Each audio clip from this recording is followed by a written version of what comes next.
இன்னைக்கு 5வது எபிசோட்ல பார்த்துக்கிட்டீங்கன்னா, பாண்டியனும் அவன் அசிஸ்டன்ட் கண்ணாவும் வேலை பார்த்துட்டு இருக்காங்க மெக்கானிக் வேலையில. அப்ப வானதி வரா. வானதி கேட்கறா, "என்ன பாண்டி கூப்பிட்டுருந்த?" அப்படின்னு சொல்லும்போது, கண்ணா சொல்றான், "பாண்டியன் வந்து ஓனர் ஆக போறான்னு." பாண்டியன் சொல்றான், "நானே சொல்லிக்கிறேன்." அப்படின்னு சொல்லிட்டு பாண்டியன் விஷயத்த சொல்றான். இந்த மாதிரி இந்த ஓனர் வந்து லீஸ் பணத்த குடுத்துட்டு என்னையே ஓனரா இருக்க சொல்றான்னு சொல்லும்போது, வானதி சரி, சரின்னு பொருட்படுத்தவே இல்ல. இதுக்கு பாண்டியன் கேட்கறான், "என்ன இப்படி சொன்னா நீ சந்தோஷப்படுவன்னு நினைச்ச. நீ எந்த ரியாக்ஷன் தர மாட்ற." அப்படிங்கும்போது, வானதி சொல்றா, "இந்த கடைக்கு போய் ஓனர் ஆறதெல்லாம் ஒரு பெரிய விஷயமா? நீ ஏதாவது ஒரு பெரிய கார் கம்பெனில பெரிய பொசிஷன்ல இருந்தா சந்தோஷப்படலாம். இதுல என்ன சந்தோஷப்படுறதுக்கு இருக்கு?" அப்படின்னு சொல்லி சொல்லலா. ஒரு மெக்கானிக்கல் கடை ஓனர் பொண்டாட்டினா அதில என்ன கெத்து இருக்கு அப்படின்னு சொல்லி சொல்லும்போது, பாண்டியனுக்கு கோவம் வருது. அவனுக்கு ஒரு மாரி மனசும் கஷ்டமாகுது. ஒரு மாரி கன்ஃப்யூஷன் ஸ்டேட்டுக்கு போறான்.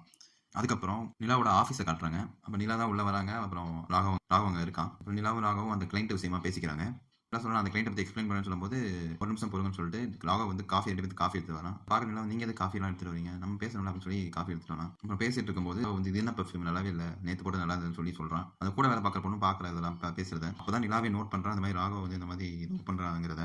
அப்படியே பார்த்தீங்கன்னா, அடுத்து அவன் ஃப்ரெண்டு நிலாவோட ஃப்ரெண்டு கால் பண்றாங்க. கால் பண்ணி 2 பேரும் பேசிக்கிறாங்க. நிலாவோட ஃப்ரெண்டு அவ ஒரு ஃப்ரீலான்சிங் ஜாப்ல இருக்கா போல. அவ வந்து இந்த மாதிரி நான் ஒரு நெறைய கிளையண்ட் எடுத்துட்டேன். என்னால பண்ண முடியல. வீட்ல பிஸியா இருக்கேன். உன்னால முடியும் நீ பண்ணி குடு அப்படின்னு சொல்லி கேட்கிறா. ஃபர்ஸ்ட் அவாய்ட் பண்ணிடுறா நிலா. என்னால முடியாது. எனக்கு நிறைய வேலை இருக்குன்னு சொல்லிட்டு. அதுக்கப்புறம் பாண்டியனுக்கு இந்த இது பண்ணணுமே அப்படின்னு சொல்லிட்டு யோசிச்சுட்டு, நான் பண்ணி தரேன். 50,000 இது வேணும்னு சொல்லிட்டு 50,000 குடுக்குற மாரி நிலா அவன் ஃப்ரெண்டுக்கு ஓகே சொல்றா. வேலை வேலை பார்த்து தரேன். இதுக்கடுத்து சோழன் வந்து தேடிட்டு இருக்கான் அந்த பல்லவனோட அம்மாவோட அட்ரஸ. தேடிட்டு இருக்கும்போது ஒரு வழியா வண்டிய திருப்பும்போது கரெக்ட்டா அவங்க அம்மா வந்துடுறாங்க. இவங்க சாரி கேட்டு அப்புறம் அப்படியே ஃபாலோ பண்ணி கண்டுபிடிச்சிடறான். பல்லவன் அம்மா ஆல்ரெடி இந்த கடன் பிரச்சனையில இருக்காங்க. அவரும் அந்த புருஷரும் சொல்லி பார்த்தோம் இல்லையா? அவங்க வந்து இப்ப பார்த்தீங்கன்னா, அந்த கடன்காரன் வந்து வீட்ல இருக்க ஜாமான் வெளிய தூக்கி போட்டு போயிட்டான். அந்த புருஷர் வந்து இந்த மாரி, "நான் போய் வேற இடத்துல போய் இருந்துக்கிறேன். நீ எங்கேயா போய் தங்கிக்கோ. பஸ் ஸ்டாண்ட் எங்கேயா போய் தங்கிக்கோ." அந்த மாரி சொல்றாரு. இத சோழன் பார்க்குறான். இத எப்படி அடுத்து கொண்டு போறாங்கன்னு நம்ம அடுத்தடுத்த வீடியோல பார்ப்போம். நன்றி, வணக்கம்.